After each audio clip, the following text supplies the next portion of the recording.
Hello everyone, कैसे हैं आप सब लोग? बढ़िया एकदम।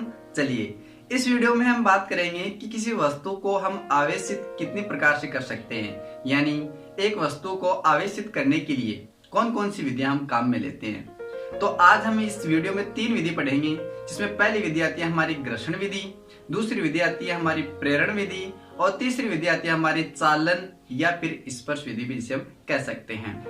तो चलिए यहाँ पर समझते हैं सबसे पहले कि घर्षण विधि द्वारा किसी वस्तु को आवेशित कैसे कर सकते हैं। तो देखिए, किसी वस्तु को, दो वस्तुओं को आपस में जब रगड़ते हैं, यानी आपस में जब घर्षण करवाते हैं, तो वो दोनों वस्तुएं आवेशित हो जाती हैं। यानी एक वस्तु पर पॉजिटिव चार्ज आ जाता है तो दूसरी पर नेगेटिव आ जाता है।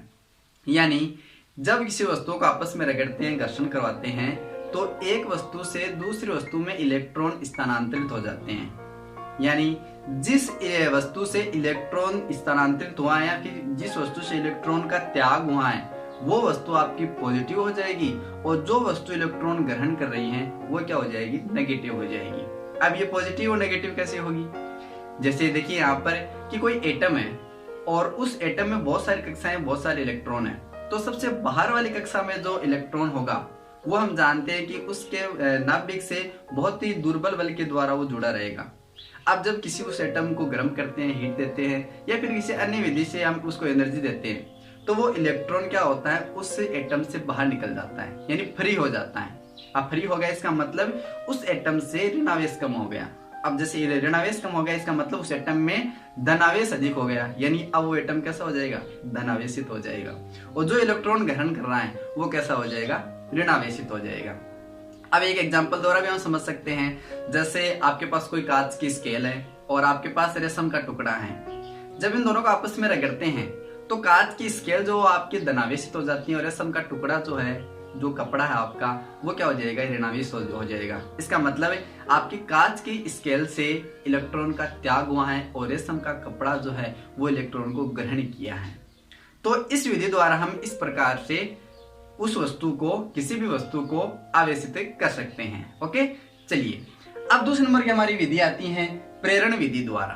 तो इस विधि के अकॉर्डिंग कि जब कोई वस्तु अनावेशित है, ठीक है, या फिर वो वस्तु उदासीन कह सकते हैं। अब हम जानते हैं कि किसी वस्तु कोई उदासीन है तो उसमें जितने पॉजिटिव है उतने नेगेटिव चार्ज होते हैं। अब मान लो कोई वस्तु उदासीन है और उस उदासीन वस्तु के पास किसी चार्ज वस्तु को पास में लाते हैं, न कि उसे स्पर्श करवाते हैं। जब उसमें पास लाते हैं तो उस वस्तु के विपरीत चार्ज उस उदासीन वस्तु में उत्पन्न हो जाते हैं। जैसे आप यहाँ पर एग्जांपल तौर पर आप समझ सकते हैं। देखिए यहाँ पर ये कोई वस्तु है जो उदासीन है, यानी इस पर जितने पॉजिटिव चार्ज है उतने ही क्या है? नेगेटिव चार्ज है।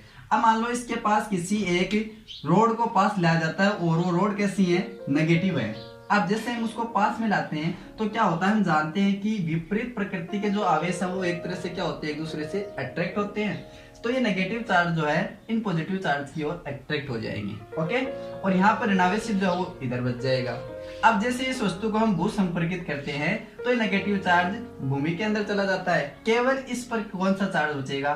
पॉजिटिव चार्ज बचेगा और इस प्रकार ये वस्तु कैसे हो जाएगी? आपकी धनावेशित हो जाएगी। इसी प्रकार हम एक इस उदाहरण से समझें तो देखिए यहाँ पर ये उदासीन वस्तु है और इस उदासीन वस्तु के पास कोई पॉजिटिव चार्ज वाली रोड आते हैं, तो तब क्या होगा? ये पॉजिटिव चार्ज जो है नेगेटिव चार्ज को अट्रैक्ट करेगा, तो ये अट्रैक्ट कर लिया और यहाँ पर इधर क्या बच जाएगा? Positive charge. और जब इसी प्रकार इस वस्तु को भू संपर्कित करेंगे तो पॉजिटिव चार्ज जो भूमि के अंदर चला जाएगा और इस वस्तु पर केवल कौन सा चार्ज रहेगा? नेगेटिव चार्ज रहेगा। अतः हम कह देंगे कि आपकी जो वस्तु कैसी हो जाएगी? ऋणावेशित हो जाएगी। तो ये विधि थी हमारे प्रेरण विधि। यानी प्रेरण विधि में क्या होता है कि किसी वस्तु को हम पास लाते हैं उदासीन वस्तु के, तो उसको स्पर्श किए बिना ही उसमें विपरीत प्रकृति का चार्ज पैदा हो जाता है। Okay, clear? चलिए अगली हमारी तीसरी विधि आती है चालन या स्पर्श विधि जिसे हम कहते हैं। तो इस विधि के अकॉर्डिंग क्या होता है कि कोई अनावेशित वस्तु को यदि हम आवेशित वस्तु के पास लाएं, पास लाने का मतलब यह है कि उसको स्पर्श करवा दें। तो जब स्पर्श करवाएंगे, जब इस आवेशित वस्तु से जो भी चार्ज है वो अनावेशित वस्तु के अंदर आ जाता है, यानी इसका स्थानांतरण हो जाता है।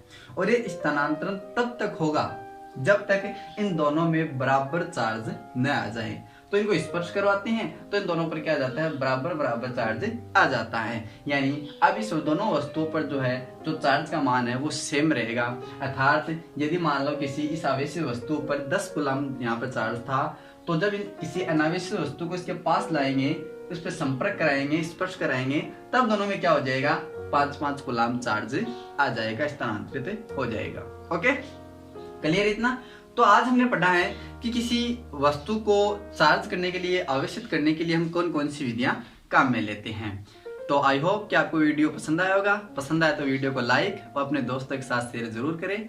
मिलते हैं नेक्स्ट वीडियो में, तब तक के लिए take care and good bye.